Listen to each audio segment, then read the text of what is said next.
Welcome back to part 2 of the Looney Tunes Collectors Choice Blu-ray review, starting with Lighter Than Hair from 1960. At first it feels like we're getting another Chuck Jones cartoon, since he loved to toy around with the characters in space, especially with characters like Marvin the Martian, but this is a Freeling short, and Marvin isn't the villain, it's Yosemite Sam. It's so strange to see him as a villainous alien. Sam comes down to Earth to abduct an Earth creature. Sam sends his robot servant ZX-29B to capture Bugs Bunny, but Bugs mistakes the robot for a trash can. Well, what do you know? We've got a new garbage can. The rest of the cartoon is more of Bugs outsmarting Sam and his robots. We get a gag where Sam tries gloating about how Earth creatures can't maneuver as well as he can, and then Bugs spins his ears and flies off like a helicopter. It's a nice nod to an ability his early prototype design was able to do in his first appearance, so it's kind of funny how despite this version of Sam being from space, he still calls himself Yosemite Sam, but with the added title of from outer space. Bugs ends up replacing Sam's jetpack with a stick of dynamite. Yosemite Sam of outer! As Bugs ends up building a robot that resembles a rabbit, and he comically outsmarts Sam's robot Ferret. Don't press this button. Oh yeah? Well, no Earth robot is going to tell me what button I can press. I'm a pressin'. Bugs places a bomb inside of the robot and disguises it in a rabbit costume. He uses ventriloquism to fake a surrender as he hands the robot to Sam. Bugs tunes into a radio to overhear the bomb blow up in Sam's face as he brings the bomb rabbit back to his ruler. It is admittedly a strange concept. I feel like this might have worked better as a Marvin short, but I liked how it changed things up. We're used to seeing Bugs end up on Mars and messing with Marvin on his own turf. But to turn the tables and have an alien invade Earth as Bugs fights him on his own turf, it's an interesting spin. There's still a few amusing gags that make this worth a watch. Little Orphan Airedale from 1947 was the first cartoon to star Charlie Dog. I went over his last short in the previous video. This short opens up with a dog escaping from the pound. He hides inside of a car where he meets Charlie. Charlie tries telling the dog that he needs to find a master as he tells the story of how he met his master. Starts off showing him trying to find the right fit for him as he mimics the faces of people walking by, until he meets Porky, thinking he'll be the perfect sucker to take advantage of. Charlie asserts himself to Porky, thinking he'll be the perfect pet, as Porky keeps turning him down, saying he doesn't want a dog. There's a funny part where Charlie tries proving that he can fight off cats. I can chase cats, too.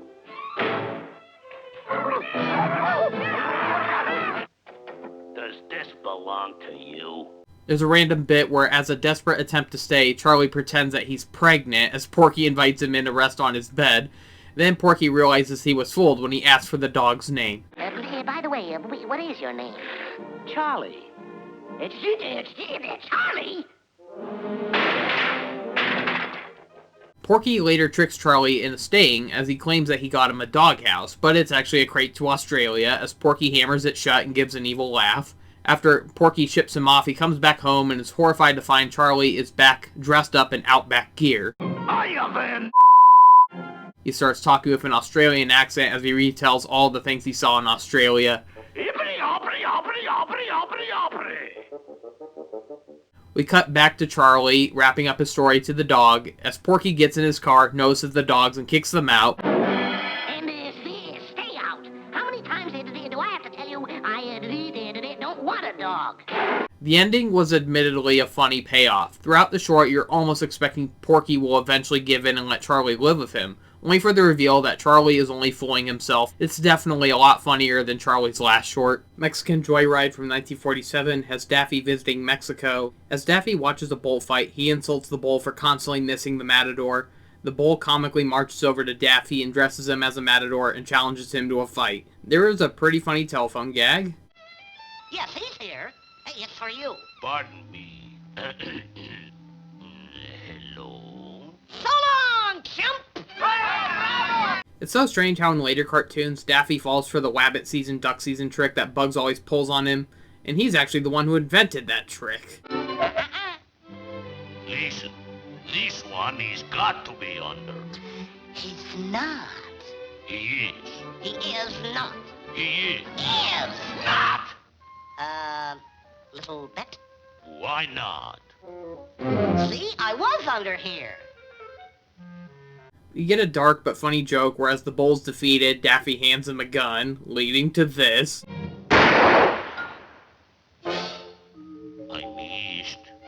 Here, Butterfingers. Try a few more shots.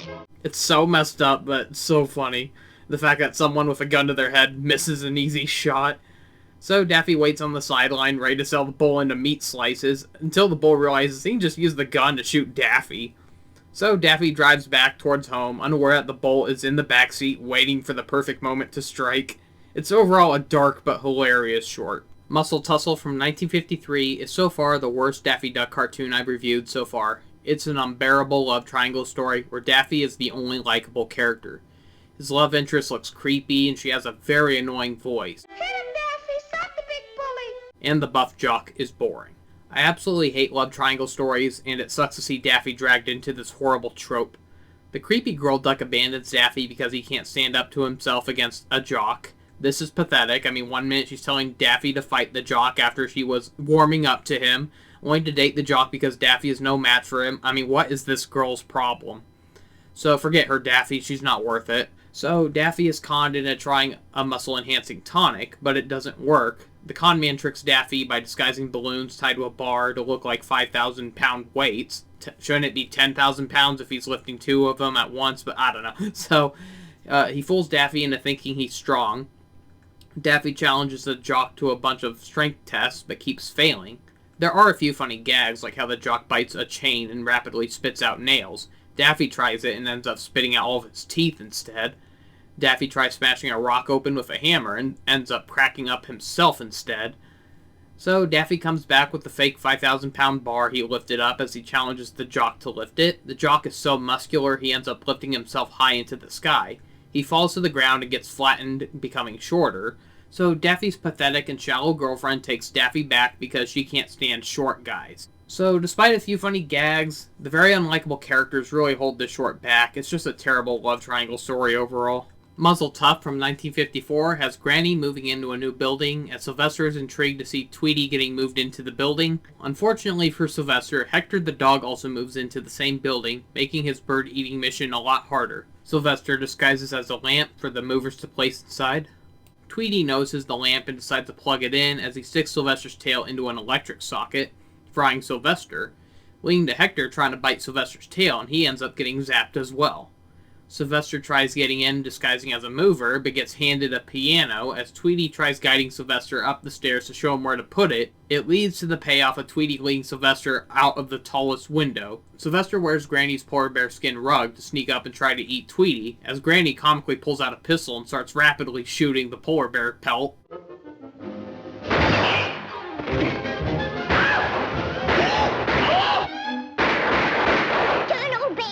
Playing possum for 20 years. Sylvester tries sneaking past Hector with a lady dog disguise. He plans to knock him out with a mallet, but he gets caught by a dog catcher.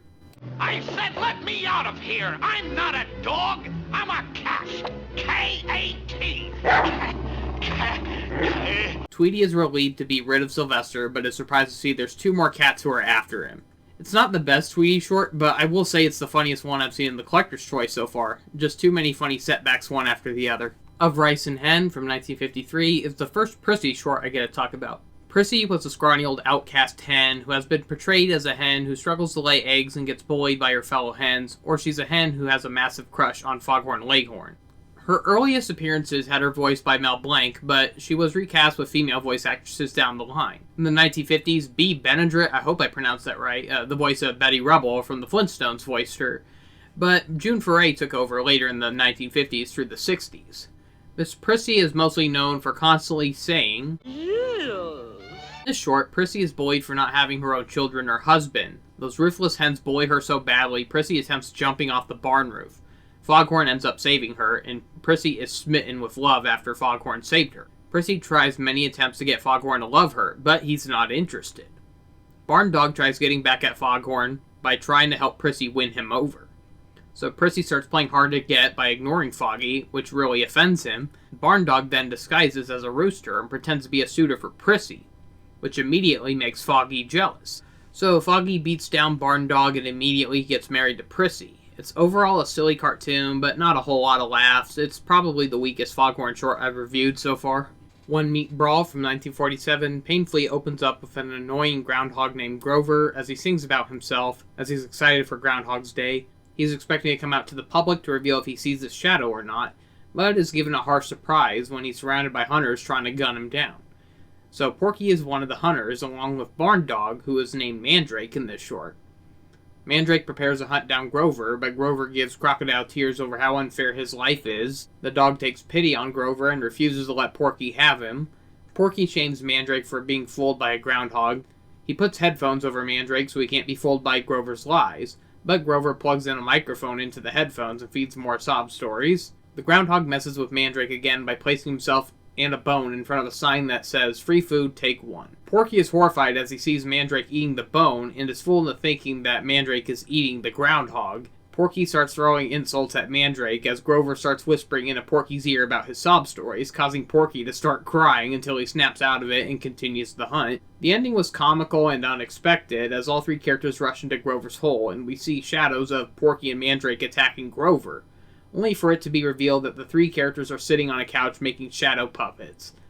The groundhog was pretty annoying, not very likable, and there aren't really many good laughs in this, but the ending did give me a chuckle. Peck Up Your Troubles from 1945 was Sylvester's second appearance as he tries eating a woodpecker. The coloring for Sylvester feels very off in this short. He's usually a black and white cat, but this cartoon has him black and gray.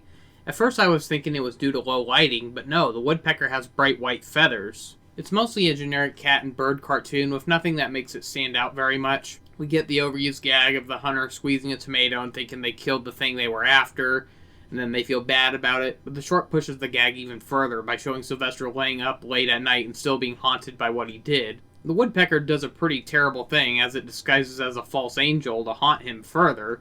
Things get more messed up when the false angel, woodpecker, hands Sylvester a gun to kill himself.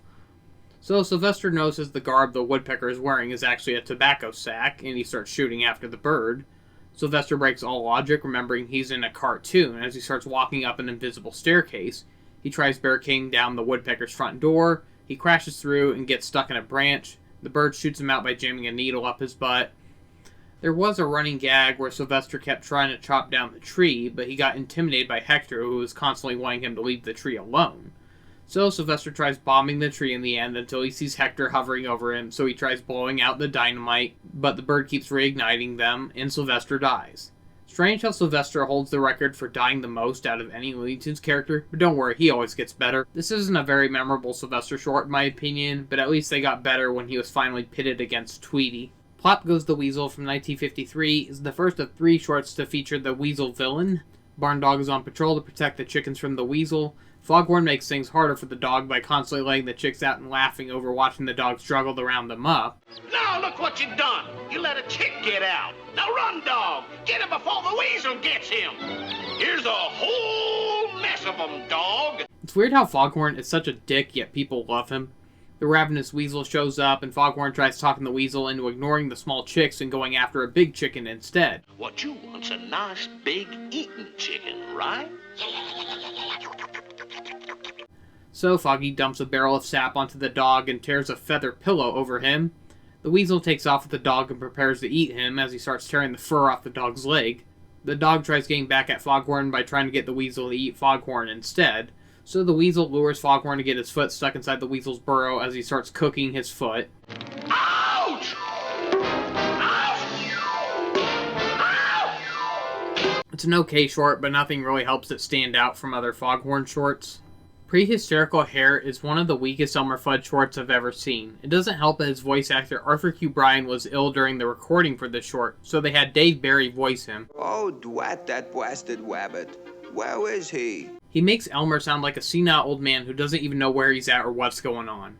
During one of Bugs and Elmer's chases, Bugs falls underground and finds a caveman time capsule containing a prehistoric film reel. Bugs brings it back home to watch it, and the rest of the short is a slow and boring parody of a typical Bugs and Elmer cartoon, but with cavemen ancestors of Bugs and Elmer. Caveman Elmer invents gunpowder, and Sabretooth Bugs invents the first gun, and he tricks Elmer into holding the gun backwards so he can shoot himself. I really have nothing else to say about this. It's just boring and unfunny. And people claim that Dumb Patrol was the worst Bugs Bunny cartoon. At least that one actually had a few jokes.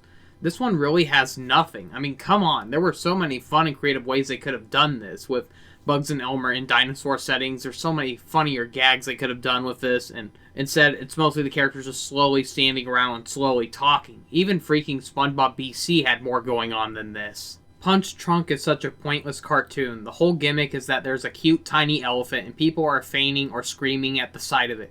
I'm sorry, but where's the joke or substance? What's even the point of this? If I saw a tiny elephant in real life, I wouldn't be flipping out. I'd be like, is that a tiny elephant? No way! That's amazing! Instead, these people are acting like they're seeing Pepe Le Pew or they've witnessed a murder or something. It's like, it's just a cute tiny elephant. Who cares? Quack Shots has Elmer hunting for ducks as Daffy declares war on him. If you shoot one more duck, just one more duck, you'll be in trouble. Now you're in trouble. Most of the gags in the short failed to make me laugh, but I did smile at the bit where a toy ship blasts Elmer in the face and he ends up looking like Peter Lorre. I don't know why, but I just never liked the way that Elmer or Daffy looked in most of McKimpson's later shorts. They look kind of off-model, they have very stiff and limited movement, very blank faces. The only times they're expressive is when they're giving a squinty-eyed look. So Elmer gets injured in the end and decides to go fishing instead. But just like the beginning of the short, a big fish shows up and gives a similar warning that Daffy gave earlier. This overall just felt like a weaker version of much funnier hunting shorts. Quentin Quail is a silly short starring a father quail named Quentin as he's constantly trying to make his daughter Toots happy by fetching her a worm. Ted Pierce does such a delightful job at making Quentin sound like a timid yet caring father while still having moments where his patience is pushed. What's the matter? Don't you want me to sock him? I wanna shock him. Then Toots is comically crying throughout the short. She was voiced by Sarah Bernhardt, the speaking voice of Red Hot Riding Hood. So Toots tries helping catch the worm, but ends up accidentally hurting her dad a few times. Toots, would I sock you? Wouldn't you? Toots, don't tempt me. After getting fed up with failed attempts, he asks Toots, if you're so smart, why don't you catch him, as she brings back the worm without even trying. Quentin pities himself and tries guilt-tripping Toots over it, and she tosses the worm aside and starts crying. The worm ends up in the wings of a big crow, as Quentin tries standing up to the intimidating crow to get the worm back. The crow refuses to hand it over, and a fight occurs. Toots gives her dad some help, and he ends up winning the fight, leading to this random yet comical ending. Why, Toots, now what's the matter? I don't want to eat him. He looks like Frankie Sinatra. Oh, Toots. It's nothing amazing, but it's a cute and funny short.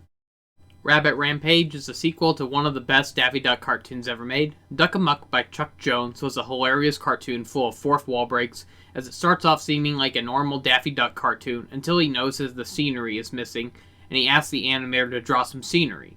The whole short is just the animator messing with Daffy by drawing and erasing things around to drive Daffy insane, with the comical payoff that Bugs Bunny was the animator messing with Daffy the whole time. In this sequel, Bugs is the one being messed around with, so you're almost thinking that Daffy might be the animator in the end, and no, it's someone else. So it mostly does feel like a rehash of Duck-a-Muck. It's arguably not as funny, but it's still very amusing and funny throughout, especially to see a character like Bugs Bunny being messed around with, where he's usually the one who messes around with people.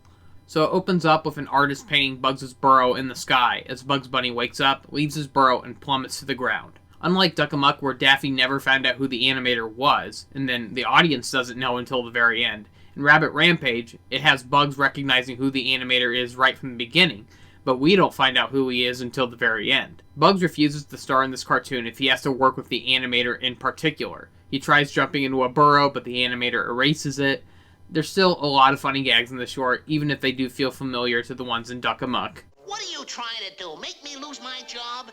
After all, I've worked here for years and built up goodwill, and... The animator starts drawing different pieces of headwear for Bugs to wear as Bugs keeps yanking them off. The animator draws the scenery upside down as Bugs has trouble reaching his burrow from the ceiling.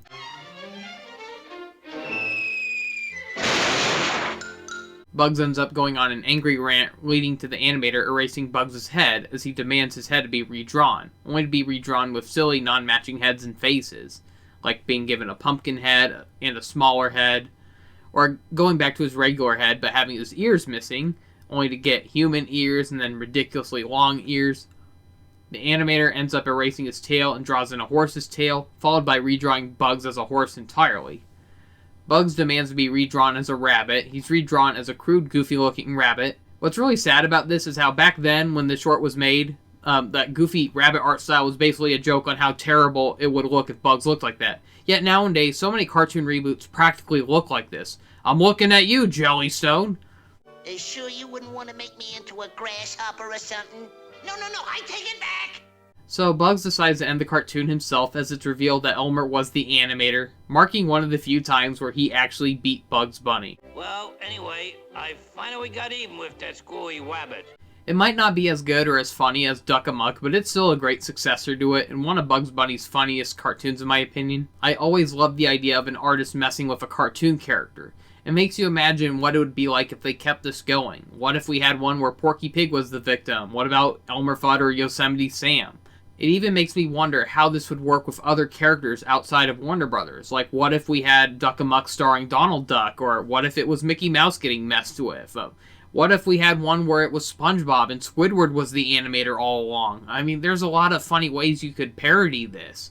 Yet there aren't a whole lot of clones to it.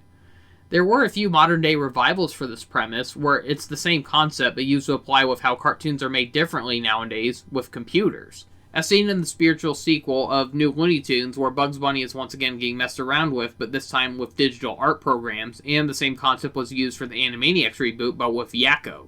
Rebel Without Claws is a parody of the Civil War. Now I apologize if I sound uneducated on this subject, for I was never really good at studying US history, and to be honest, the schools in my state are a freaking joke. I just know it was the war that led to the freeing of the slaves.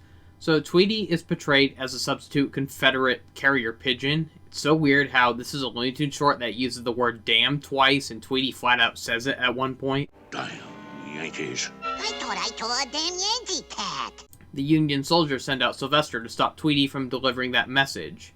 This cartoon is overall very tasteless, for it has our hero Tweety working with the Confederates, you know, the side that actually wanted to keep the slaves.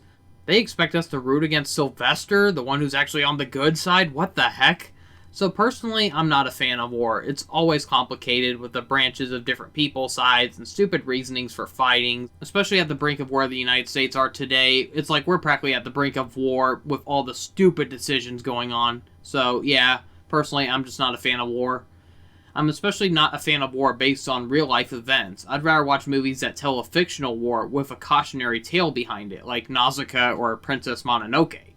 The idea behind the short is an interesting idea, a typical cat and bird cartoon but in the middle of a war field, but why couldn't it just be based around a fictional war and not based on real-life sides?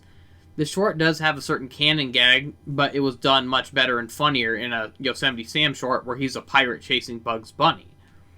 Sylvester ends up capturing Tweety as Tweety awaits execution by a firing squad, but the incompetent army shoots Sylvester instead as he's grateful that he has 9 lives, and the short abruptly ends. This is so far the worst Tweety cartoon I've seen so far. Riff Raff Daffy is somewhat similar to Daffy Doodle, where Porky is a cop chasing Daffy, but in this case, Daffy is homeless trying to find a place to sleep, as Porky keeps preventing Daffy from soliciting.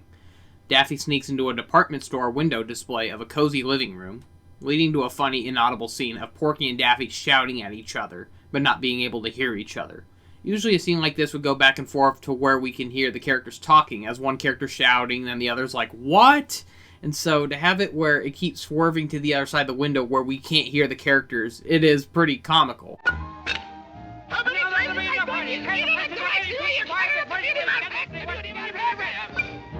So most of the cartoon is a typical chase, but it does lead to a random and unexpected ending. Say something. Anything. I love you, Hortense! So most of the cartoon is a typical chase, but it does lead to a random and unexpected ending. As a last desperate attempt, Daffy begs Porky not to throw him out. He pulls out 2 clockwork duck toys and claims that he has 2 kids. Porky falls for it and pities Daffy's fake kids as he lets Daffy stay. Usually a gag like this would end with the character realizing the prankster was lying, but instead, we get this as an ending. Gee, those they're poor little fellas. I know how it is when you're a father. It's not the most groundbreaking or hilarious Porky and Daffy cartoon, but it was still pretty funny. Oh boy. Up next is Road to Andale. This is the first short I get to talk about from the so-called 7 Arts era of Looney Tunes, aka the Dark Ages of Looney Tunes. It's a long story, but there's many great videos you can look up on YouTube about the downfall of Looney Tunes. For a better look into Looney Tunes history and downfall, go to YouTube and search up the playlist for The Merry History of Looney Tunes by Kazerbeam. The 7 Arts era from the 1960s really stunk. The animation was outsourced to a cheaper studio, with the animation and humor being dumbed down to blend in with all the other generic stuff that Hanna-Barbera was churning out around the time for TV. Except the stuff that Warner Bros. Was producing, these shorts were made for theaters and they look like cheap TV shows. Many beloved characters were scrapped, including Bugs Bunny, Tweety, Porky, and more. Most of the Dark Age shorts were made by Fritz Freleng. Now to clarify, in part 1 I said that I prefer Fritz Freleng's cartoons. When I said that, I was not talking about the ones from the Dark Ages. I was talking about his cartoons from before then. Even Freleng couldn't save these cartoons from a lack of budget or a lack of decent writers. The music from Bill Lava is very bland and unfitting. It was no replacement for the work from the longest-running composer Carl Stalling. The sound effects were weaker and more Hanna-Barbera-like, the animation was stiffer, the jokes weren't funny. The physical violence and speed was just slow and unimpactful, along with having awful timing for everything. Road to Andale is both the first Speedy Gonzales cartoon I'll be talking about and the first 7 Arts short that I get to talk about. Yippee. A lot of you probably know who Speedy Gonzales is, the fastest mouse in all of Mexico, a hero to all of the starving mice in Mexico. It was faced with false controversy over the years as people from Warner Bros. Feared that Mexicans would be offended by the stereotypes in these shorts, only to be faced with bigger backlash by the Mexicans who wanted him back. Mexicans didn't care that Speedy was voiced by a white man. They were able to look past that and see Speedy for what he truly was, a good-hearted hero to his Mexican people, or mice in this case. It's too bad that the first Speedy cartoon I get to talk about is one of the many terrible ones from the later years. Most of the 7 Arts cartoons were made of either inferior Speedy shorts or inferior Roadrunner shorts. This is just so sad to watch. Old Speedy shorts had him blasting around like Sonic the Hedgehog, and now they try telling us that he's super fast with the slowest chase scenes possible. Like in most Speedy cartoons, Sylvester is trying to catch Speedy. This time he buys a falcon named Malcolm to try to hunt him down. But not long after getting him, Malcolm practically sings "You're not the boss of me now" and attacks Sylvester. Life is unfair. Most of the short is nothing but unfunny scenes of Malcolm failing to catch Speedy as he keeps attacking Sylvester, leading to an ending where all 3 characters get salt on their tails and they fall off. This one's just worth skipping. Sheep Ahoy is another Sam and Ralph cartoon. Unlike most of these shorts, instead of having Sam clocking in to greet Ralph, he clocks in to greet a similar looking dog whose shift just ended. It's really more of the usual type of gags you'd expect from these type of Chuck Jones shorts. Not a lot of standout gags, unfortunately. I did like the part where Ralph rides a hot air balloon and tries catching a sheep with a fishing rod, only to accidentally pop the balloon as he casts. There's also the gag where Ralph places Sam on a seesaw. He tries dropping a giant rock on the other end to fling Sam away, only for Sam to be flung right in front of Ralph and pummel him. The cartoon ends with Ralph clocking out as his replacement Wile E. Coyote takes over. Despite a few okay gags, this feels like a very generic and done-to-death Chuck Jones cartoon. Stewed for a Mouse, oddly enough, opens up with Sylvester and Hector getting along. Hector actually talks in this short. A jerk mouse decides to ruin their friendship so he can sneak off with the cheese in the kitchen while they're fighting.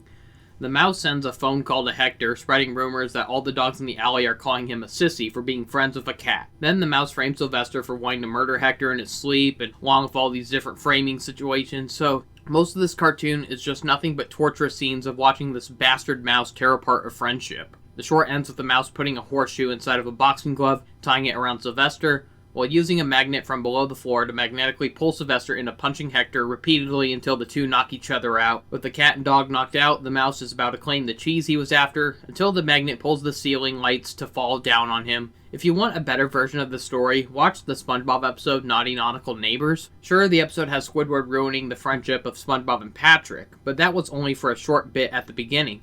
The rest of the episode was about Squidward getting karma for his terrible action and realizing that he likes them better as friends compared to enemies, and he tries getting them back together. If that episode was all about Squidward constantly escalating the situation between the two by framing them back and forth for 11 minutes, it would have made for a miserable watch. In other words, I really hate this short. Stork Naked opens up with the drunken stork, but for once he's sober until he makes a delivery and is offered a celebratory drink. Everyone's always glad to see the stork. And he immediately comes out drunk like usual, as he stops by more houses and gets more drunk along the way. We cut to Daffy and his wife, Daphne. Okay, Her design may be terrible, but giving Daffy a wife named Daphne, that is brilliant. So Daphne knits a sweater for a baby she's expecting, as Daffy foolishly thinks she made it for him and he struggles to try squeezing it on.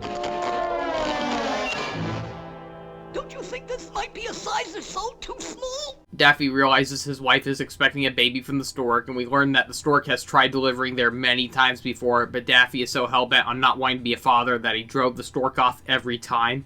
So Daffy prepares to get rid of the stork again as he sets up turrets on top of the roof, along with traps all over the yard and house. The stork manages to slip past the defenses, and I can't help but laugh at how Daffy has a trapdoor filled with gators and he named them all after Santa's reindeer. Now pressure down, boy! Just a bunch of gags of this drunken stork constantly trying to get inside while comically dodging Daffy's traps, while Daffy gets hurt by his own traps. It's like Home Alone if all of Kevin's traps backfired on him. Beat it, stork! During the shenanigans, the egg the stork tries delivering begins hatching, as it slips inside Daffy's house, and Daffy chases after it. At first you think it'll hatch into a duckling, but it instead hatches out a drunk baby stork. As the short comically ends with Daffy wanting to give the stork payback, as Daffy decides to deliver a baby to the stork for once. It's nice to finally see another funny Freeling short after having to suffer through many of his more mediocre shorts in a row. This one is full of decent chuckles. The Bedeviled Bruin is the first of the 3 bear shorts that I get to talk about. The 3 bear shorts were a more cynical and dysfunctional twist on the old story of Goldilocks and the 3 bears, minus Goldilocks. The father bear is a short grouch named Henry, the ma looks sad and neglected, and the baby is an idiotic, humongous man-like baby. These shorts have a lot of abuse as Henry will brutally punch his son in the face. It's so messed up, but so hilarious with the comical timing and sound effects.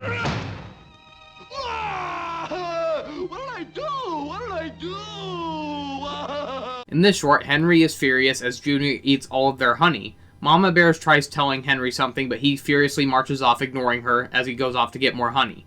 Now, I could already tell where the short was going. He will go through a bunch of abuse trying to get more honey, just to find out that the Mama Bear was trying to warn him all along that they had more jars of honey in the pantry. And yep, it ends exactly like that. Like usual, Henry tries doing something, but Junior keeps causing harm to his dad unintentionally, and just like many of Chuck Jones's cartoons, it has a seesaw catapult gag that doesn't fail.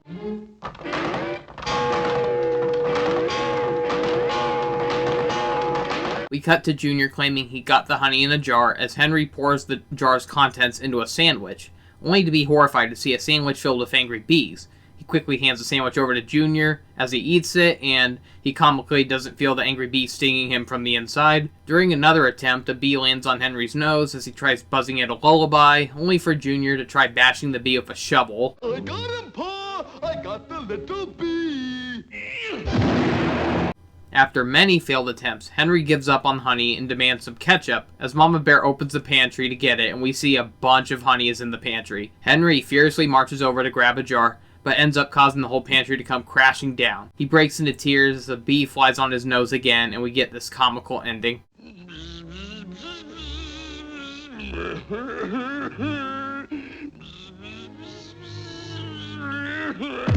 It may have been predictable, but it was still really funny. The 3 bear shorts may be very mean-spirited and brutal, but they are laugh-out-loud hilarious. Hop Along Casualty is another Roadrunner cartoon. Not too long into the short, we get a funny gag where Wile E jumps in front of the highway because he hears the Roadrunner's iconic beep beep, only for this to happen. Beep, beep. Beep, beep. They claim Roadrunner says beep beep, but I always heard him saying meep meep. It's like how in SpongeBob they claim Gary says meow, but I always heard him say meow. One part has Wile E pulling dynamite attached to a plunger into a tunnel. The further he goes, the more the plunger starts getting pulled down until he blows up. Wile E gets some earthquake pills that are supposed to let whoever eats them cause earthquakes, and he disguises it as birdseed, one of Wile E's most iconic sources of bait. I have no idea why he thinks making a bird cause earthquakes would help him catch the Roadrunner any easier. It does nothing as Wile E foolishly ingests the pills, and nothing still happens, until Wile E notices a fine print on the bottle claiming it does not work on Roadrunners. How oddly specific. Wile E starts gradually shaking violently as he smashes through rocks. It wears off before he manages to smash his way through the ground he's standing on. With a sigh of relief, he foolishly walks without looking and falls off the edge of a cliff. This is overall a pretty decent Roadrunner short. The impatient patient has Daffy as a mailman searching through a swamp as he's looking for someone named Chloe so he can deliver a message. But he gets a bad case of hiccups. He stumbles upon the house of Dr. Jekyll, a Dr. Jekyll parody. Realizing the guy inside has Doctor in the title, he goes in hoping Jekyll can fix his hiccups. Daffy's hiccups do lead to some funny gags. Jekyll captures Daffy and straps him to a chair. Jekyll drinks a potion that turns him into a big, dim-witted Mr. Hyde-like monster. In a bizarre twist, the monster turns out to be Chloe, the person that Daffy was looking for. Daffy delivers his message. Happy birthday to you. Happy birthday to you. Happy birthday, dear Chloe. Happy birthday to you. Stop. Signed, Frankenstein. Chloe chases Daffy, and Daffy sucks up one of the potions and sprays it at Chloe, turning him into a baby, leading to a comical payoff. Now I guess you'll behave. You don't know me very well, do we? You don't know me very well, do we? It's definitely the silliest take I've ever seen on the Dr. Jekyll story. The Leghorn blows at midnight is one of the few rare instances where it opens up with Barndog hurting Foghorn first. Usually it's the other way around. Once again, Henry Chickenhawk is hunting his first chicken as he mistakes Barndog as a chicken. Once again, Barndog points out that he's not a chicken and tries helping Henry catch Foghorn. Hey, son, what you tying down a pumpkin for? What's it? Ask a silly question, get a silly answer. I don't want to roast in any old black oven. I'm scared of the dark. Would you rather be fried on top of the stove? Foggy tries tempting Henry to eat a pheasant instead, as he guides him back to Barndog.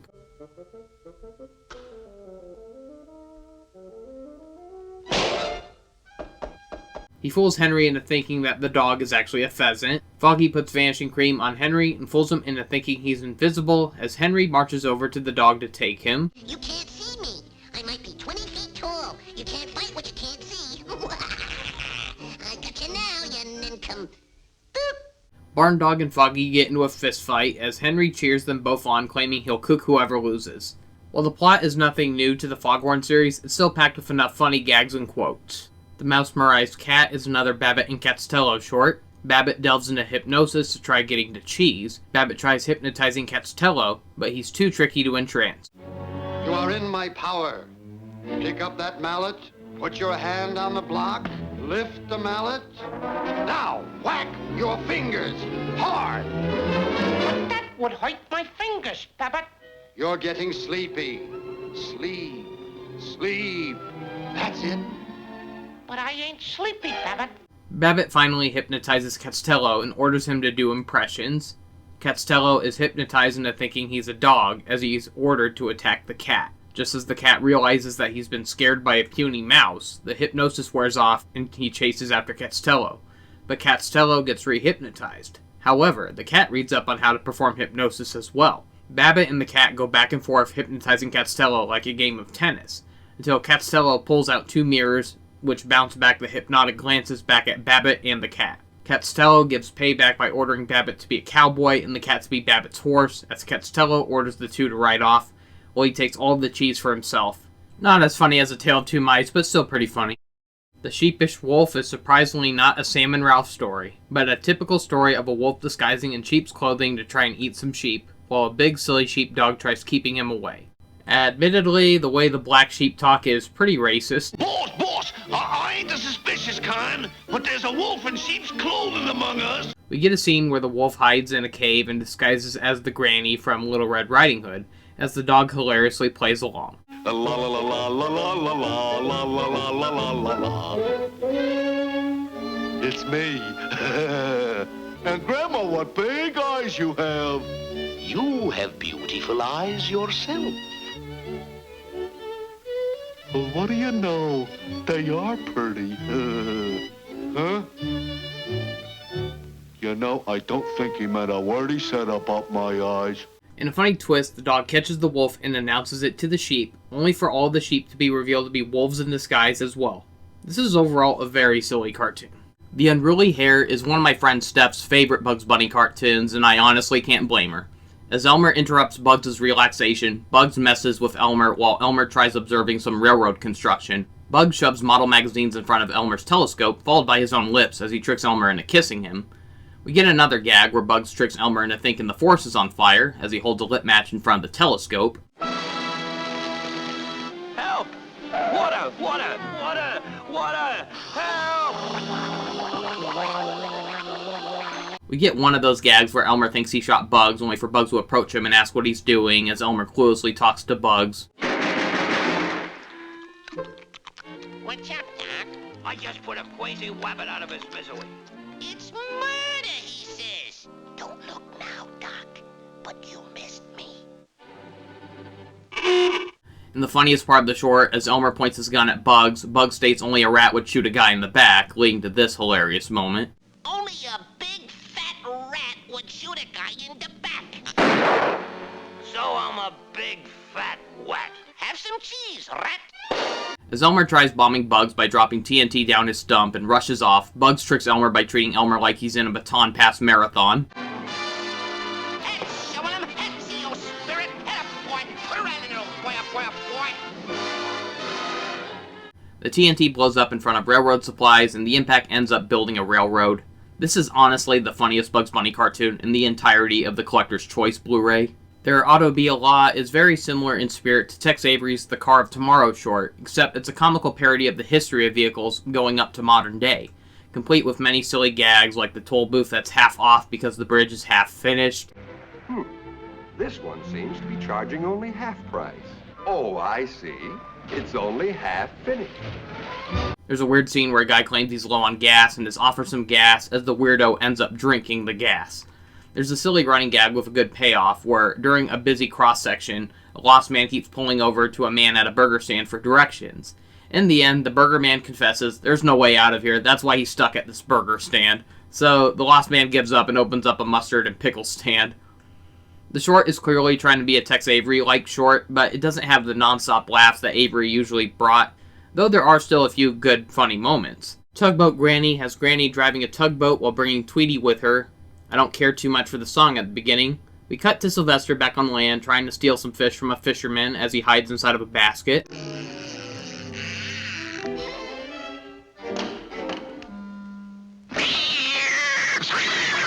Sylvester notices Tweety on the boat and tries sneaking on to eat him. As Tweety notices Sylvester rowing over, he orders to drop the anchor as the anchor smashes through Sylvester's boat. Sylvester tries parachuting onto the boat, but his parachute fails to come out until after he lands underwater. Sylvester tries snorkeling over using a pipe, but a seagull keeps perching onto the pipe, causing Sylvester to suffocate. Oh god, I thought the seagull was gonna poop inside of it, but this is an old cartoon. Sick humor like that didn't exist yet. It did lay an egg in his mouth, however. Close enough, I guess. I don't get it. Why didn't Sylvester just eat the seagull or the egg? I'm surprised Sylvester doesn't even get on the boat at least once in this entire cartoon. They could have at least had where he's on there for a moment, then he immediately falls off, but we don't even get anything close to that. The whole short is nothing but him failing. The short abruptly ends with him underwater after many failed attempts. The plot or setup isn't anything great. It's still a fun spin on the Sylvester and Tweety formula. Instead of Sylvester trying to sneak inside of a house like usual, he's trying to get across water to get onto a boat, while constantly slipping up in many comical ways.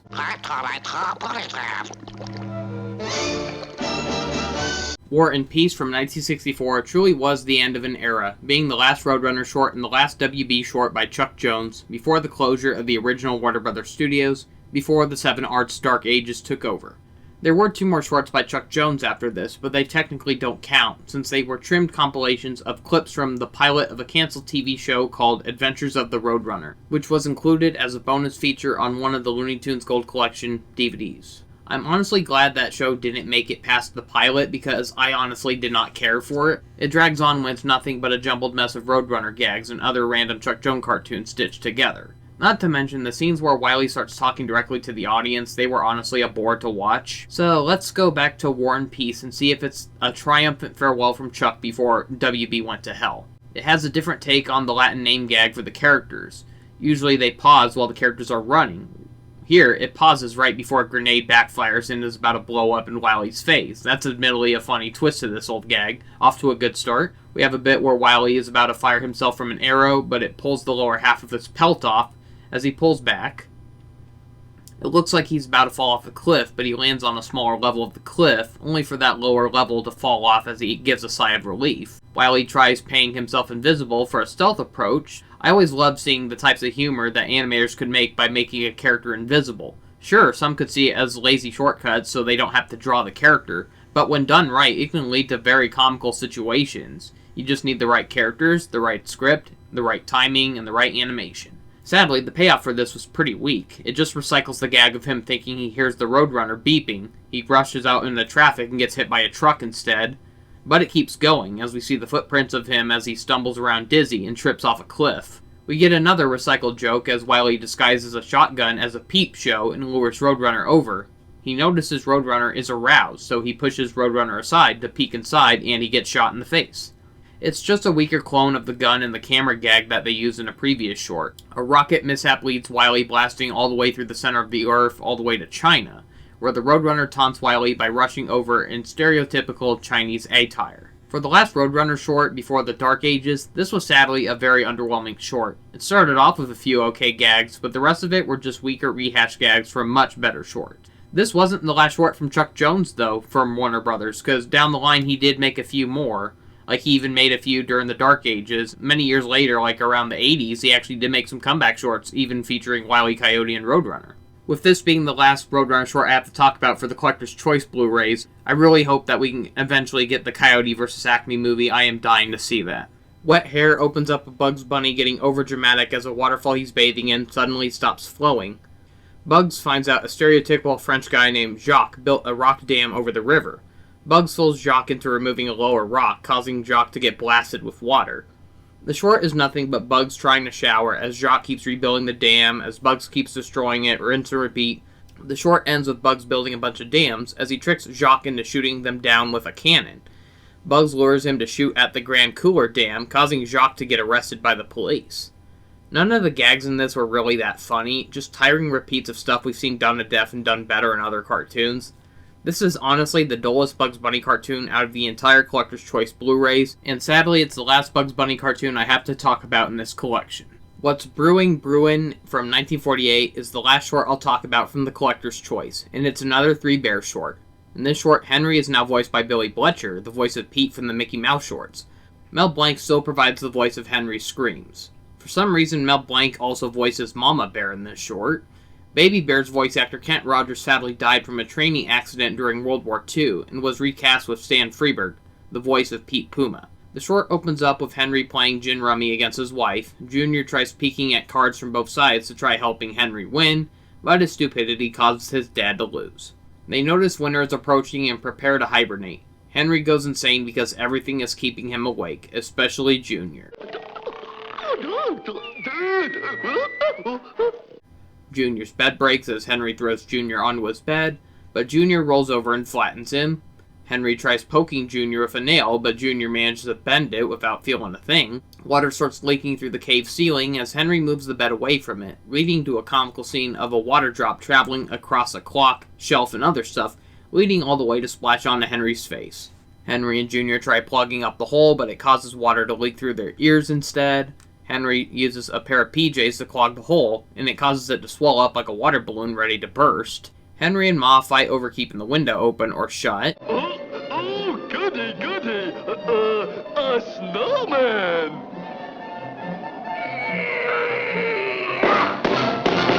A moose trophy accidentally falls and lands on Henry's head. Junior and Ma try hunting him down, thinking he's an actual moose. After getting fed up with Ma and Junior, Henry ends up tying them up and gagging them to their beds, making the entire cave soundproof as he's finally ready for some peace and quiet, only for spring to arrive. Snow starts melting, plants start blooming, and noisy animals arrive, causing Henry to angrily shout "quiet" out of the window.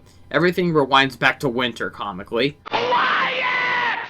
It's overall a very familiar short. The premise has been done to death across many different cartoons, of someone trying to sleep but everything is against them.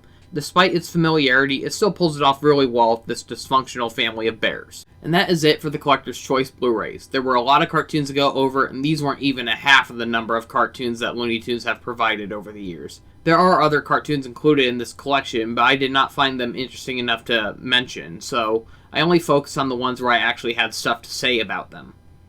While not every cartoon on this collection is fantastic, there are still plenty of hours worth of laughs on this 4-disc collection. There are sadly no bonus features, but overall I give this collection an 8 out of 10. It's a must-have for Looney Tunes fans. While it is a decent collection, I think the cartoons included on the Complete Gold Collection DVDs are much better. They visually have worse quality than the Blu-rays, but they've got way more cartoons, rare TV specials and clips, along with many behind-the-scenes bonus features. It will take forever to go over a fraction of the cartoons featured in the Gold Collection. And once again, I don't plan on doing every cartoon on those, just the ones that stood out to me for better or worse. This isn't even the last line of the Looney Tunes DVDs or Blu-rays coming out. On June 17, 2025, WB Archive is releasing another set of Looney Tunes Blu-rays, with Volume 1 of Looney Tunes Collectors Vault, a 2-disc set containing 50 shorts. Disc 1 will contain 25 shorts that were never before restored for DVD or Blu-ray, while Disc 2 will contain 25 shorts that were never restored for Blu-ray but were on DVD. We still don't know which shorts will be available in that collection, but I'm looking forward to it, and the fact that it's labeled as Volume 1 implies that there's going to be more entries down the line. I don't get why they keep changing it, though. I mean, one minute it's the Silver Collection, then it's the Gold Collection, then the Platinum Collection, then Collector's Choice. Why can't they just stick with one name and keep making more volumes for it? I don't know. I hope you enjoyed the video, guys. If you're a fan of Looney Tunes, you should make sure that you have a copy of the Looney Tunes Gold Collection or the Complete Collector's Choice Blu-rays. There's also a set called the Platinum Collection, which is mostly just HD restored versions of the shorts featured on the Gold Collection. However, there's a number of shorts that are missing, and only a few exclusives that can only be found on the Platinum Collection, so it's very inconvenient. Like, some people might think, like, oh, I never got the Gold Collection, maybe getting the Platinum Collection would be better, and then you find out it's not the complete package. So, yeah, that's really unfortunate. And then not to mention how there's a few shorts that you can only get on the Platinum Collection. Yeah, I don't have the Platinum Collection, admittedly. I only have the Complete Gold Collection. The problem is that there are plenty of copies of the Complete Gold Collection, and they're still pretty cheap. You can get them for about like $40 or $50, and considering how many cartoons you're getting on that, that's a really good value. The Platinum Collection is in very low supply and has very expensive prices. So the Gold Collection is your cheapest bet for getting the most cartoons for a decent price. The only downside is that the Gold Collection comes with 24 discs, and that is a real pain to not only find the space for them, but if you're going to watch them all in one big sitting, that means you'll have to constantly be getting up every hour or two to swap the disc around. Too bad these collectors' DVDs and Blu-rays don't have digital copy options. It would have been nice if you could have gotten them off Amazon Prime, especially when some of these are in low supplies, and yeah, I hate it when TV shows do that, where you can only get them on DVD or Blu-ray, and then there's no good alternative to getting them digitally in case low supplies with high scalper numbers. Yeah, it stinks. Anyways, I hope you enjoyed the video, guys. Thank you for watching. See you next time, and have a great day. That's all, folks.